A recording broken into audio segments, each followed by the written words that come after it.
hipótese sobre propósito aí que eu queria entender como funciona na sua mente. Você falou que queria fazer algo que você gosta. Uhum. Mas isso não é uma questão difícil? Tipo, gostar. O que você gosta? O porquê que você gosta de algo? Você teria milhões de coisas que você poderia gostar dentro das suas aptidões. Entendeu? Mas você gosta de algo. De onde vem esse seu gostar?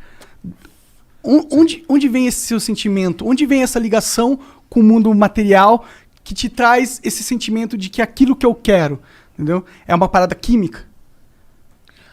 Se você está pensando em termos de causa, se a gente está falando em termos de o que causa isso, a parada química, cerebral, sim, eu entendo que seria uma das respostas. A causa... Mas eu acho que não tem uma resposta só, é isso que eu quero dizer. Sim. Por exemplo, eu, cresci num ambiente de livros.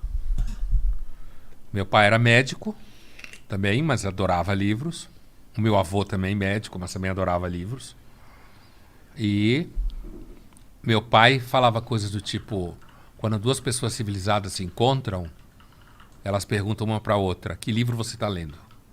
Ou seja, se você quer ser gente, você tem que ler.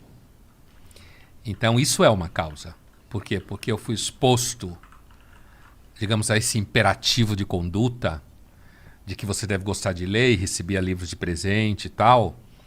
E eu descobri que gostava, porque eu fui exposto à possibilidade, certo?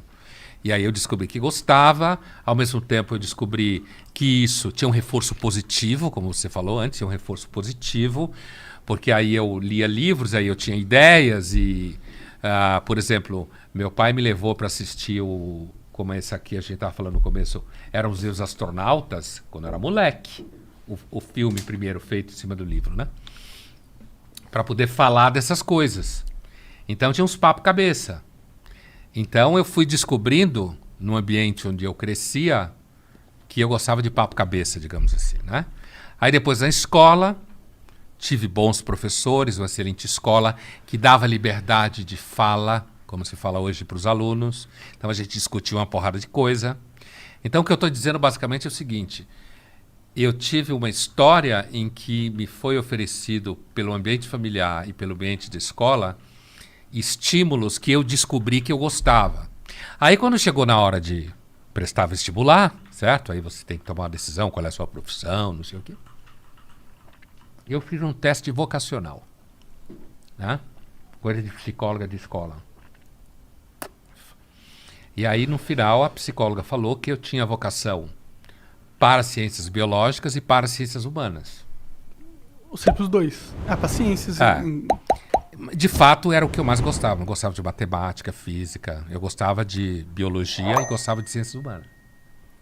E ela falou, agora, eu lhe aconselho a fazer medicina. Porque como você vai se dar bem, e depois de medicina você faz o que quer na vida. E sua família é de médicos.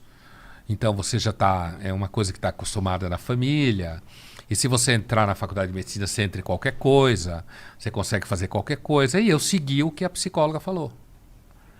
Entendeu? E aí, enquanto eu estava na faculdade de medicina, eu fui percebendo com o passar do tempo, que uma vez, eu já contei isso em algumas entrevistas, um professor, na aula de imunologia, acho que eu estava no 2º ano da faculdade, ou 3º, alguma coisa assim, eu fiz uma pergunta e a pergunta era a seguinte, a gente estava estudando um caso hipotético de pacientes com doença autoimune, ação dos linfócitos T, não sei o quê. Porra, bem simples o negócio. A imunologia é sempre complicada e meio meteorologia, assim, não sabe direito como funciona. Até hoje. Caralho. Tem anticorpo, não tem anticorpo, toma vacina, não sei o quê. É muito difícil. E aí eu fiz a seguinte pergunta. Como um paciente terminal se sente diante do fato que está indo em direção ao nada? Caralho, isso é uma pergunta de filosofia, Então, porra. o professor olhou para mim como quem olha para um moleque bobo e falou assim, isso é uma pergunta... Ele falou assim, o senhor está na aula errada. O senhor devia estar na aula de filosofia. Hoje, A psicóloga teria ido falar, minha psicóloga, minha mãe teria ido brigar com o professor, falar que ele não respeitou minha autoestima. Teria dado essa palhaçada que tem hoje nas escolas, né? Mas assim, mesmo em universidade. Ele tinha razão. Só que o que aconteceu, eu comecei a estudar psicanálise, porque eu fui percebendo que eu de fato fazia pergunta no lugar errado. E esse professor foi fundamental.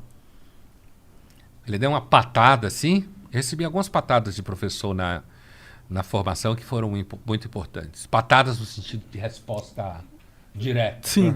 O que hoje você não pode fazer. Porque se você O que é uma merda, você ofende. Você está ofendendo e não pode, não sei o que. Você podia estar salvando aquele moleque com a resposta seca. Ele, na verdade, me salvou alguns anos depois. Mas ele me jogou num processo... Eu escutei a resposta dele.